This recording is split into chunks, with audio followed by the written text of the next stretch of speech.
दुगाड ग्रामपंचायतीतील लिपिक सतीश मांजरेकर यांची भरती प्रक्रिया बोगस असल्याचा उपसरपंच गणेश पटेल यांनी आरोप केला आहे।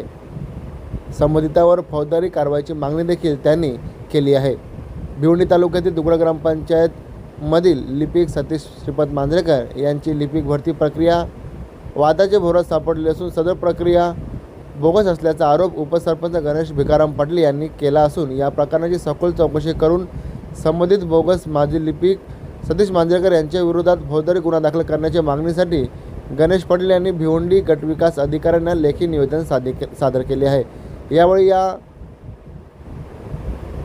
त्यांनी अधिक माहिती दिली आहे।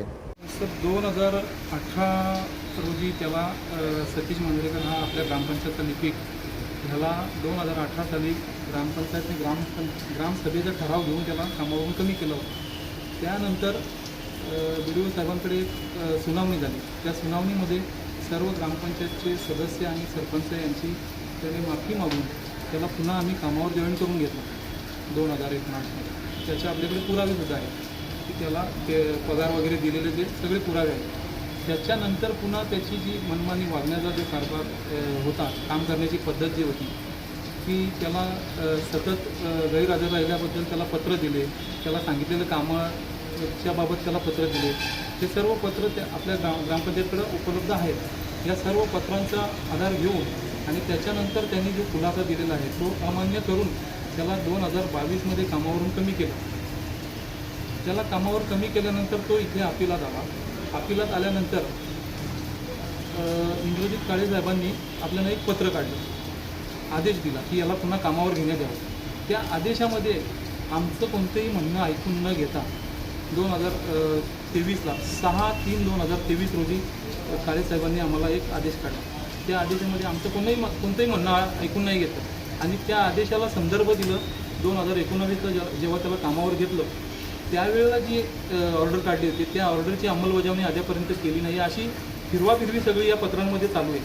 त्याच्यानंतर त्याला आम्ही ठराव घेतला आणि ठरावामध्ये स्पष्ट नमूद केलं की बाबा आम्हाला कोणत्याही प्रकारची सुनावणी न घेतल्या कारणाने आम्ही त्याला कामावर घेऊ शकत नाही।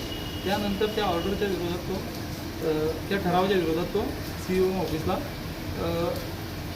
अपिलामध्ये गेला। अपिलामध्ये गेल्यानंतर प्रमोद काळे साहेबांनी जे उपमुख्य कार्यकारी अधिकारी आहेत त्यांच्या दालनामध्ये एक सुनावणी लावण्यात आली। त्या सुनावणी दरम्यान आम्ही जे मुद्दे तोंडी उपस्थित केले त्याच्यानंतर आम्हाला काळे साहेबांनी सांगितलं की तुम्ही तुमचं जे म्हणणं आहे ते लेखी स्वरूपात द्या। मग मी जवळजवळ 27 मुद्दे लेखी स्वरूपात मांडले आहेत तिथे। त्या लेखी स्वरूपात जे मुद्दे मांडले त्याच्यावर चौकशीसाठी साहेबांनी इकडे भिवंडीच्या BDO ऑफिसला ते पाठवण्यात आलं। ते पाठवण्यात आल्यानंतर त्याच्यावर जी चौकशीचा अहवाल इकडनं जो पाठवला तो अहवाल पूर्ण चुकीचा पाठवलेला आहे।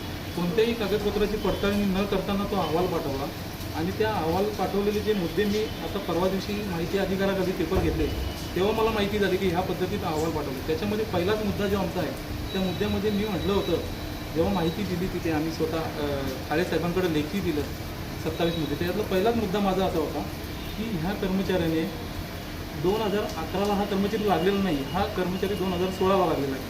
त्या बाबतीत त्यांनी जे पुरावे तिथे सादर केलेले आहेत, ग्रामसेवक मॅडमची खोटी सहीचे पेपर तिथे सादर केलेले आहेत।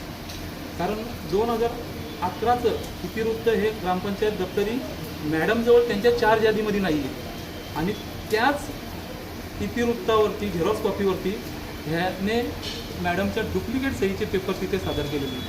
जेव्हा मी परवा दिवशी माहितीच्या अधिकाऱ्याला पेपर घेतले तेव्हा मी ते पाहिले तेव्हा मला माहिती झालं। मग मी मॅडमला विचारणा केली की हे पेपर तुम्ही दिलेले आहेत? मॅडमचं म्हणणं हे दिलेले मी पेपर नाही आहेत, कारण ते इतिवृत्त मॅडमकडे नाहीच आहेत। तर मॅडमकडे दप्तर झेरॉक्स कॉप्या येतील कुठून, हा मोठा प्रश्न इथेशी उपस्थित होतो आहे। त्याच्यामुळे त्या मुद्द्यावरती मी आता इथेशी BDO साहेबांनासुद्धा त्याच मुद्द्यावरती मी बोलत होतो। मात्र BDO साहेबांनी सांगितले की ती चौकशी आम्ही नंतर करू, तत्पूर्वी त्याला तुम्ही कामावर हजर करून घ्या। त्यानंतर जी CO साहेबांनी ऑर्डर दिली आहे त्या 14/5/2026 रोजी ती BDO कार्यालयातून ग्रामपंचायत कार्यालयाला आली। त्यानंतर 5/6/2026 26 रोजी मासिक सभा झाली. या मासिक सभेमध्ये सर्वानुमते असं ठरलं की याची पुनर्तपासणी झाली पाहिजे. म्हणून ती पुनर्तपासणीकरिता आम्ही CO साहेबांकडं 30/6/2026 रोजी मी हे पत्र देऊन त्याची पुनर्तपासणी लावली आहे.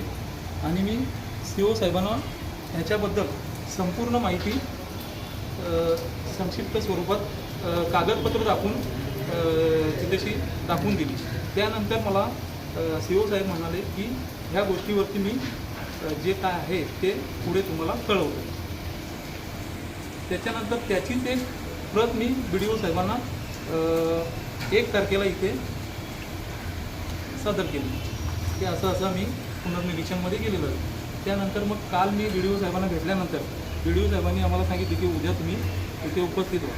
मग मी ते 2011चे जे पेपर आहेत मला माहिती अधिकारामध्ये मिळाले ते मी इथे सादर केले. आणि ग्रामसेवक मॅडमला पण इथे समोर बोलवलं. तर तुम्ही बोलताय माझ्याकडे इतिवृत्त नाही आहे आणि तुमच्याच सहीने तेच इतिवृत्ताचे झेरॉक्स कॉप्या तो तिथे दाखवतोय. हा मोठा मुद्दा आहे. या गोष्टीवरती मी BDO साहेबांना म्हटल्यानंतर BDO साहेबांचं असं म्हणणं आहे की त्याच्यावर आम्ही चौकशी नंतर करतो. हा लढा आपला असाच सुरू राहणार. हा जी प्रोसेस आहे आपली अशीच सुरू राहणार आहे. हां, मी आता मला इथे जर आता आम्ही एक मासिक सभा विशेष मासिक सभा घेऊन BDO साहेब मला बोलले की त्या पत्रानुसार मी आज पुन्हा एक पत्र दिलं आहे की ह्या जे मला माहितीच्या अधिकाराखालीमध्ये मिळाले पेपर आहेत त्यांच्यावर मी एक पत्र दिलेली की बाबा त्याची सखोल चौकशी करण्यात यावी आणि ज्याने हे केलेलं आहे त्याच्यावर गुन्हा दाखल करण्यात यावा असं मी पत्र दिलं आहे. साहेब मला बोलले की मी याच्यावर तुम्हाला उत्तर देतो. तर तो उत्तर जो मिळेल तो आम्ही मासिक सभेमध्ये ठेवून पुढे काय करायचं ते आम्ही ठरवू.